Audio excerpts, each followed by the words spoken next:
Happy Holika दहन सभी को। तो ये मेरे मॉर्निंग की हार्वेस्ट किए हुए मेरे प्याज, सारी हार्वेस्टिंग, इतने सारे प्याज, कुछ ज़्यादा ही प्याज मैं लेके आ गई। मुझे भी लग रहा है निकालने के बाद कि मैं ना इसको थोड़ा थोड़ा करके निकाल दे, लेकिन अब गर्मी ना बहुत ज़्यादा हो रही है और ये धीरे धीरे सूख रहा था, तो चलो जितना बना सकते हैं उतना बनाएंगे इसको। और मेरे यहाँ बनता है हरा चना का भभरा ससुराल में, लेकिन अब तो मुझे ही खाना है, मतलब हमें और मेरी फैमिली को खाना है, मतलब मेरे हस्बैंड और मुझे खाना है, बेटा थोड़ा बहुत पकौड़ा खाता है। तो मैं सोच रही हूँ प्याज में चने को मिक्स करके बनाती हूँ, क्योंकि मेरे मायके में ऐसे ही बनता था, मुझे अच्छा लगता है, क्योंकि बचपन से ना एक टेस्ट बना रहता है। और जब मेरी सास थी तो प्रेशर था मेरे ऊपर कि उनके अकॉर्डिंग बनाने का, तो अब ऐसा कोई प्रेशर है नहीं। तो चलो बनाते हैं, और 10 बजे तक मेरे हस्बैंड भी आ जाएंगे। तब तक, क्योंकि आज दोपहर में मैंने कुछ भी नहीं बनाया था, रोटी बनाई थी, क्योंकि हमारे यहाँ होलिका में रात में रोटी नहीं बनती है, तो पराठा और भुजिया खाया था। कुछ भी एक्स्ट्रा नहीं बना था, क्योंकि कल ग्रहण है, तो जो भी बनेगा कल शाम के बाद ही बनेगा। तो आज अभी बनेगा कढ़ी चावल पकौड़े वगैरह, तो देखते हैं क्या क्या बन पाता है, क्योंकि मेरे पास ना अभी 3 घंटे का टाइम है, 7 बज रहा है। तो अभी मेरे हस्बैंड आ जाएंगे 10 बजे तक, तो उसके पहले मुझे डिनर कंप्लीट कर लेना है। तो चलो कंप्लीट करते हैं डिनर को और देखते हैं क्या क्या बनता है बिहार में। तो सबसे पहले ना इसको क्लीन करना है, तो इन सारे को निकालते हैं।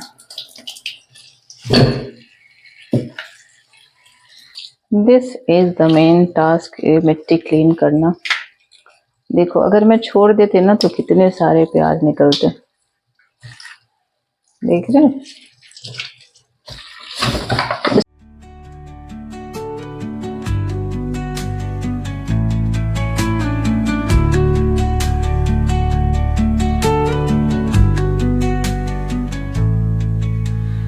Dawn paints gold on the mountain's crown, while rivers whisper truth as they flow down. And their songs entwine with the trees that stand, knotted in time by nature's hand.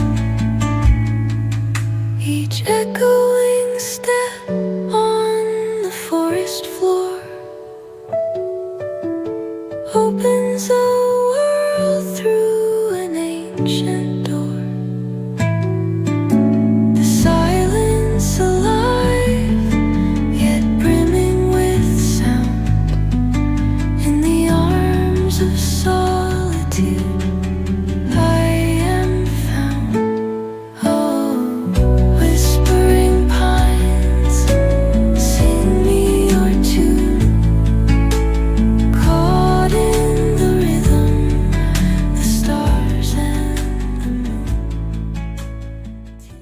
तो ऐसा समझ के चलो कि सिर्फ नियम के लिए थोड़ी थोड़ी चीजें मैं बना रही हूँ, मतलब 10 से 12 फुलौरी मैंने बनाई थी, क्योंकि कम नहीं बनाया जाता है, और फुलौरी बिना जो होता है ना कढ़ी नहीं हो सकती।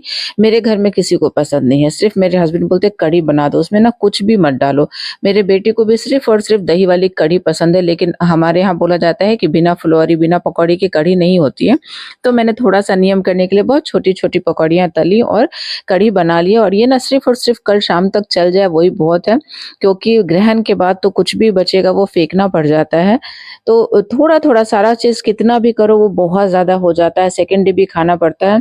आई थिंक इसका कॉन्सेप्ट इसलिए स्टार्ट हुआ होगा ना, क्योंकि पुआ वगैरह जो होता है बनने में टाइम लगता है, तो बासी चीजें जो रहती है मॉर्निंग में, क्योंकि हम भी बचपन में जब रंग वगैरह खेलते थे ना, तो यही पकौड़ी वगैरह खा के चले जाते थे, और उसके बाद गर्मा गर्म पुआ बनता था तो फिर खाते थे, क्योंकि पुआ चढ़ता है और जब तक पूजा ना हो जाए तब तक खाने को मिलता नहीं था। इसीलिए शायद ऐसा कॉन्सेप्ट बना होगा। और मेरे ससुराल में तो बासी चावल ही खाया जाता है होली के दिन, सुबह में मॉर्निंग में पानी वाला चावल या कढ़ी चावल, जिसको जैसे खाना है, लेकिन बासी चावल खाना है। तो मैंने कभी आज तक, जब तक सास थी ना तब तक मैं कभी नहीं खाती थी, वो खा लेती थी, लेकिन मुझे लगता था कि होली जैसा दिन और क्यों हम बासी चावल खाएं। लेकिन पक्का इसके पीछे भी कोई कारण रहा होगा। तो मैं जब अपने पे आ गई, जब खुद गृहस्थी संभालने लगी, तो मुझे लगता था कि जो नियम चलते आ रहा है उसको तोड़ना नहीं चाहिए। तो मैंने ना थोड़ा एक्स्ट्रा चावल बनाया है, हो सकेगा तो सुबह में हम लोग कल दोपहर में या जब भी खाना होगा वही चावल खा लेंगे, तो इससे टाइम भी बच जाएगा। और पकवान जो बनता है ना, ये सारा कॉन्सेप्ट इसीलिए बना होगा आराम देने देने के लिए गृहिणियों को कि वो बाकी का काम करेंगी कि सुबह का नाश्ता वगैरह बनाएँगी। जहाँ तक मुझे समझ में आता है, क्योंकि होली जैसे बड़े पर्व में बासी चावल, बासी पकौड़े कोई क्यों खाएगा? तो मेरा लगता है कि यही कॉन्सेप्ट रहा होगा पहले जिनका भी रहा होगा। तो मैंने सारी चीज़ें बना ली और ऑलमोस्ट ना 9:30 के करीब में सब कुछ तैयार हो गया था और तब तक हस्बैंड भी आ गए थे और आते के साथ सबसे पहले उनका होता है कि चाय बना के दे दो और मुझे लगा और लेट होगा तो मैंने आज चाय नहीं बनाया। अदरवाइज़ जब शाम में बनाती हूँ ना, तो उनके लिए भी 1 कप एक्स्ट्रा बना के रख देती हूँ ढक के और माइक्रोवेव करके दे देती हूँ। लेकिन मुझे लगा था कि उन्होंने पी लिया होगा बाहर, लेकिन नहीं पिया था। तो अभी ना हमारा सब कुछ करते-करते लगभग 10:30 के करीब, 10:30 क्या पौने 11 हो गया।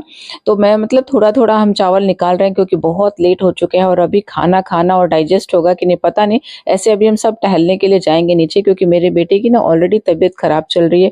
उसको थोड़ा वॉमिटिंग वगैरह हो रहा है, तो चावल खाने के बाद पता नहीं, वैसे तो चावल वो खाता नहीं है, कढ़ी उसको बहुत पसंद है, वो कढ़ी में ना पकौड़े डिप कर के खाता है। तो मैं सोच रही हूँ कि थोड़ा-सा खाने के बाद उसको टहला दूँ क्योंकि 2 दिनों से ना वो रात में खाने के बाद उल्टी कर दे रहा है, रात में उठ के करता है। देखो 11 बज गए हैं, तो चलो हम डिनर एन्जॉय करते हैं अपना और ये छोटा-सा एफर्ट, मेरा छोटा वाला ब्लॉग कैसा लगा होगा प्लीज़ आप लोग बताइएगा और अगर फिर एफबी पे देख रहे हो तो फॉलो कर लेना और अगर यूट्यूब पे देख रहे हो तो प्लीज़ सब्सक्राइब कर लो चैनल को।